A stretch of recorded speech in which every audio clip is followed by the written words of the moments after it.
नमस्कार दोस्तों, आज मैं आप सभी के लिए सावन मास महात्म अध्याय 30 लेकर के आपको पसंद आए लाइक शेयर एंड सब्सक्राइब करें।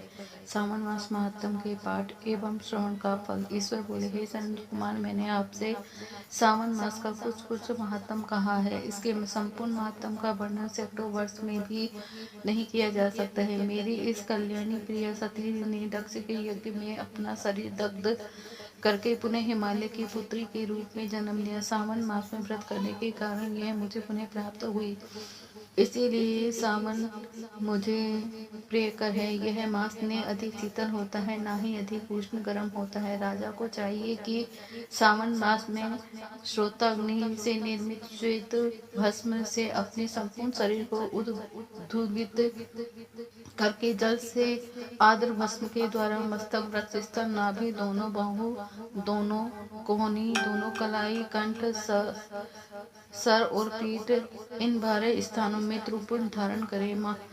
मान स्तोक मंत्र से अथवा सद्धोजात आदि मंत्र से अथवा षडाक्षर मंत्र ओम नमः शिवाय से भस्म के द्वारा शरीर को सुशोभित करे और शरीर में 108 रुद्राक्ष धारण करे। कंठ में 32 रुद्राक्ष, सर पर 22, दोनों कानों में 12, दोनों हाथों में 24, दोनों भुजाओं में 8, ललाट पर 1 और शिखा के अग्र भाग में 1 रुद्राक्ष धारण करें। इस प्रकार से करके मेरा पूजन कर पंचाक्षर मंत्र का जप करें। हे विपेंद्र, सावन मास में जो ऐसा करता है वह मेरा ही स्वरूप है, इसमें संदेह नहीं है। इस मास को मेरा अत्यंत प्रिय जानकर केशव की तथा मेरी पूजा करनी चाहिए।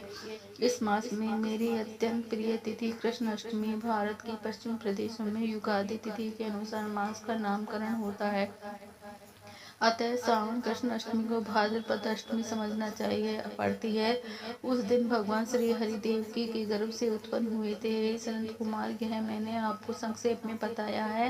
अब आप और क्या सुनना चाहते हैं? सनत कुमार बोले, हे पार्वती पते, आपने सावन मास का जो जो कृत्य कहा उन्हें सुनकर आनंद सागर में निमग्न रहने के कारण और उनका वर्णन विस्तृत होने के कारण व्यवस्थित रूप से स्मृति नहीं बन पाई। अतः हे नाथ, आप क्रम से सबको यथार्थ रूप से बताइए।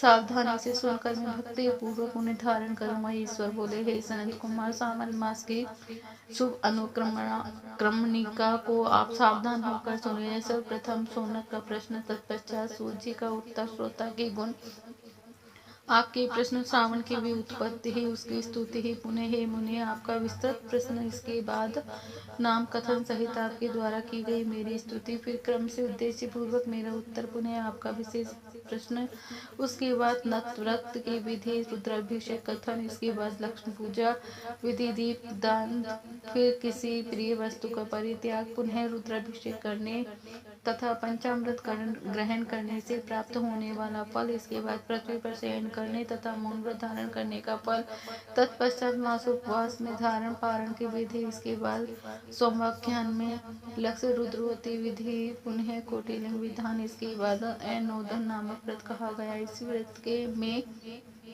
हविन्यास, अन्न ग्रहण, पत्तल पर भोजन करना, शाक त्याग, भूमि पर शयन, प्रातः स्नान और दान तथा सम का वर्णन, उसके बाद स्फुटिक आदि लिंगों में पूजा जप का फल, उसके बाद प्रदक्षिणा, नमस्कार, वेद पारायण, पुरुष सूक्त की विधि, उसके बाद ग्रह यज्ञ की विधि, रवि सोम मंगल के व्रत का विस्तार पूर्वक वर्णन, पुनः बुद्ध गुरु का व्रत, इसके बाद शुक्रवार के दिन जीवितिका का व्रत, पुनः शनिवार को नरसिंह शनि, वायुदेव और अश्वत्थामा का पूजन, ये सब कहे गए हैं। उसके बाद रोटक व्रत का महात्म, औदुंबर व्रत, स्वर्ण गौरी व्रत, दुर्वा गणपति व्रत, पंचमी तिथि में नाग व्रत, षष्ठी तिथि में सुबोधन व्रत, इसके बाद शीतला सप्तमी नामक व्रत, देवी का पवित्र आरोपण,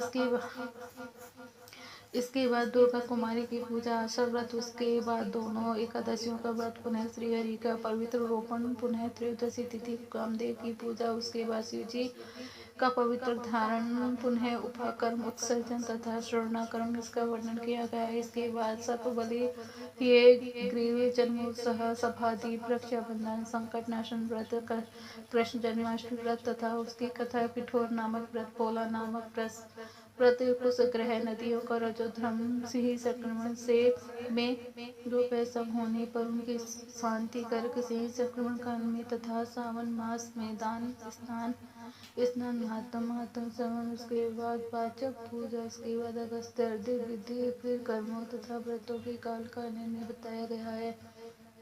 जो सावन मास महात्म का पाठ करता है अथवा जिसका श्रवण करता है वह इस मास में किए गए व्रतों का फल प्राप्त करता है। हे सनत कुमार, आप इस शुभ अनुक्रम को अपने हृदय में धारण कीजिए। जो इस अध्याय को तथा सावन मास में के महात्म को सुनता है वह उस फल को प्राप्त करता है जो फल सभी व्रतों का होता है। हे विपृष्ठ, अधिक कहने से क्या लाभ है। सावन मास में जो विधान किया गया उनमें से किसी एक व्रत का भी करने वाला मुझे प्रिय है। सूत जी बोले, हे सनक, शिव जी के अमृत में इस उत्तम वचन का अपने कर्णपुट में पान करके संत कुमार आनंदित हुए और कृतकृत्य हो गए। सावन मास की स्तुति करते हुए तथा हृदय में शिव जी का स्मरण करते हुए वे देव ऋषि श्रेष्ठ संत कुमार शंकर जी से आज्ञा लेकर चले गए। जिस किसी के समक्ष सत्य श्रेष्ठ रहस्य को प्रकाशित नहीं करना चाहिए। हे प्रभु, आपकी योग्यता देखकर ही मैंने इसे आपसे कहा है। इस प्रकार श्री स्कंद पुराण के अंतर्गत ईश्वर संत कुमार संवाद में सावन मास माता में